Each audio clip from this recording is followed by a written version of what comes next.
Hello বন্ধুরা, আপনাদের মণিমার রেসিপিতে স্বাগত জানাই।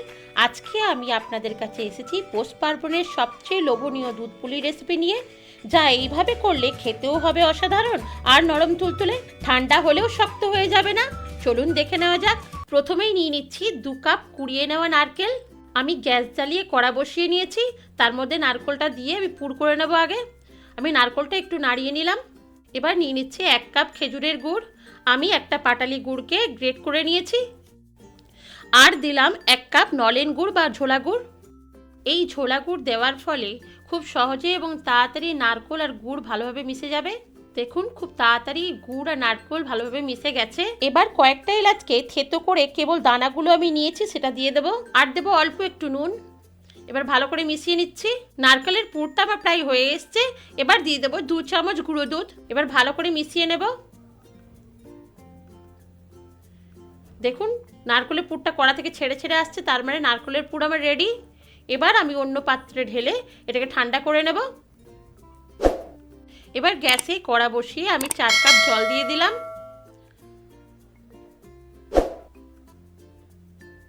আর দিয়ে দেবো প্রয়োজন মতো নুন। এবার জলটা ভালো করে নেড়ে আমি ফুটতে দেব। জল দেখুন ফুটতে শুরু হয়ে গেছে। এবার দিয়ে দেবো চালের গুঁড়ো। আমি 4 কাপ চালের গুঁড়ো নিয়েছি। এবার ভালো করে জলের সঙ্গে মিশিয়ে নেব। এই সময় কিন্তু গ্যাসের ফ্লেম আমি একদম লোয়েতে রেখেছি। এবার ভালো করে দেখুন চালের গুঁড়োটা জল টেনে নিয়েছে। এবার আমি গ্যাস বন্ধ করে নিয়ে এটা একটা অন্য পাত্রে ঢেলে নেব মেখে নেওয়ার জন্য। আমি একটা অন্য পাত্রে নিয়ে নিয়েছি। এবার এটা গরম গরমই আমাকে মেখে নিতে হবে। আমি পাশে একটা বাটিতে ঠান্ডা জল নিয়ে নিয়েছি। গরমটা মাখার সুবিধার জন্য মাঝে মাঝে ওই ঠান্ডা জলে হাত ডুবিয়ে নিচ্ছি। আমি ভালো করে মেখে নিয়ে হাত ধুয়ে একটু ঘি বুলিয়ে নিয়েছি। মাখা চালগুড়িটাকে আমি দুটো অংশে ভাগ করে নিয়েছি এবং এক একটা অংশকে নিয়ে হাতে ডোলে ফোল্ড করে করে সফট করে নিচ্ছি। চালগুড়িটাকে ভালো করে নরম করে মেখে নেওয়া হয়ে গেছে আমার।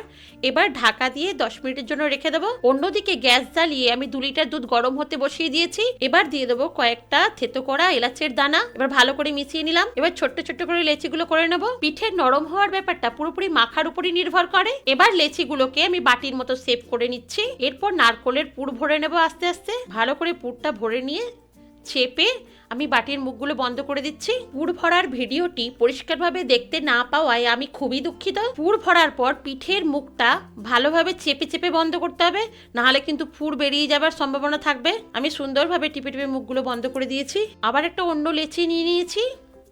পুর ভরার জন্য আবার বাটির মতো করে নিচ্ছি। দেখুন সুন্দরভাবে বাটির মতো তৈরি হয়ে গেছে। এবার আমি ভালো করে পুর ভরে নিচ্ছি। পিঠের মুখটা আবার ভালো করে টিপে টিপে বন্ধ করে নেব।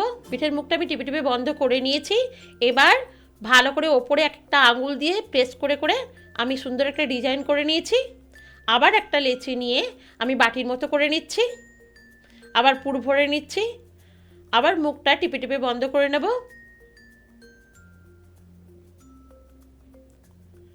তারপর আঙুল দিয়ে একটা শেপ দেওয়ার চেষ্টা করলাম। দেখুন দেখতে পিঠেটা বেশ ভালোই লাগছে। আবার একটা লেচি নিয়ে আমি বাটির মতো করে নিচ্ছি। আবার পুর ভরে নিয়ে মুখটা ভালোভাবে বন্ধ করে দিচ্ছি। এইভাবে খুব সহজেই আমি প্রত্যেকটা পিঠে গড়ে নিলাম। আর সুন্দরভাবে আঙুল দিয়ে চেপে চেপে একটা সুন্দর শেপ দিয়ে নিলাম। অন্যদিকে যে দুধটা বসিয়েছিলাম ওইটা আমি বারবার নেড়ে নিচ্ছিলাম। দেখুন এক থালা পিঠে সুন্দরভাবে আমি গড়ে নিয়েছি খুব সহজেই। গ্যাসের ফ্লেম লো করে দুধটা বারবার নেড়ে আমি 300 গ্রাম মতো কম করে নিয়েছি। আবার দুধ দেখুন ফুটতে শুরু করে দিয়েছে।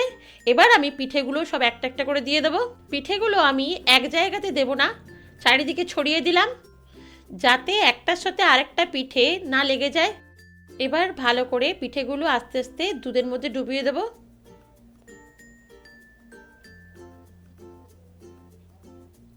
এবার আমি অল্প দুধ তুলে নিচ্ছি। যেহেতু আমি এতে ক্ষীর দেব না, সেহেতু একটু গুঁড়ো দুধ আমি এর মধ্যে মিশিয়ে নেব। কিছুক্ষণ পর আমি হালকা হাতে পিঠেগুলো নেড়ে নিচ্ছি, যাতে নিচে না লেগে যায়। দেখুন দুধ কিন্তু খুব ভালোভাবে ফুটতে শুরু করে দিয়েছে এবং পিঠেগুলো আস্তে আস্তে উপরে উঠে আসছে, তার মানে পিঠেগুলো ভালো করে সেদ্ধ হয়ে এসছে। এবার যে দুধটা আমি তুলে নিয়েছিলাম তার মধ্যে 4 চামচ গুঁড়ো দুধ নিয়ে নিলাম।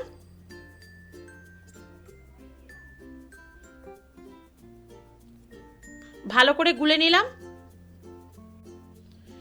দেখুন দুধ অনেকখানি কমে গেছে। আর মোটা সর পড়ে গেছে চারিদিকে।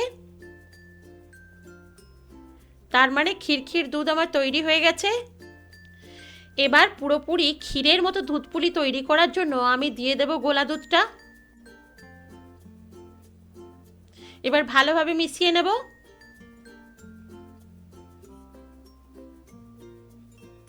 সাইডের সরগুলো আমি ছেঁচে দুধের মধ্যে মিশিয়ে দিলাম। আমি নিচ পর্যন্ত ভালোভাবে নেড়ে নিচ্ছি, কিন্তু আমাদের হালকা হাতেই দুধটা নাড়তে হবে যাতে পিঠেগুলো না ভেঙে যায়।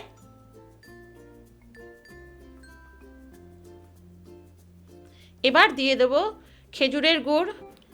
আমি 300 গ্রাম পাটালি গুড়কে গ্রেট করে নিয়েছি। এবার আস্তে আস্তে দিয়ে দেব।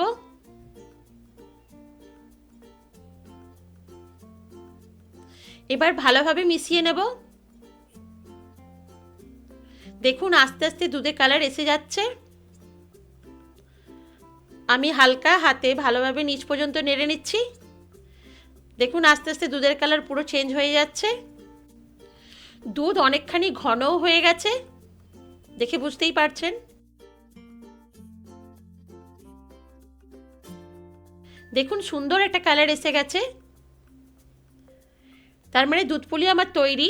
এবার আমি গ্যাস বন্ধ করে দিলাম আর ঢাকা দিয়ে 10 মিনিটের জন্য রেখে দিলাম। 10 মিনিট পর ঢাকা খুলে নিলাম।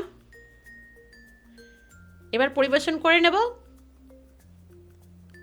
দেখুন ঘন ক্ষীরের মতো ও নরম সুস্বাদু দুধপুলি আমার তৈরি। তাই দেরি না করে সহজেই বানিয়ে নিন এইভাবে দুধপুলি। আশা করি ভিডিওটি আপনাদের ভালো লেগেছে। ভালো লাগলে লাইক ও শেয়ার করবেন। আর আপনি যদি আমার চ্যানেলে নতুন বন্ধু হয়ে থাকেন তাহলে চ্যানেলটিকে সাবস্ক্রাইব করে পাশে থাকা বেল আইকনটিকে প্রেস করে অলে সেট করে দেওয়ার অনুরোধ রইল। এবার বিদায় নিলাম। ভালো থাকবেন। ধন্যবাদ।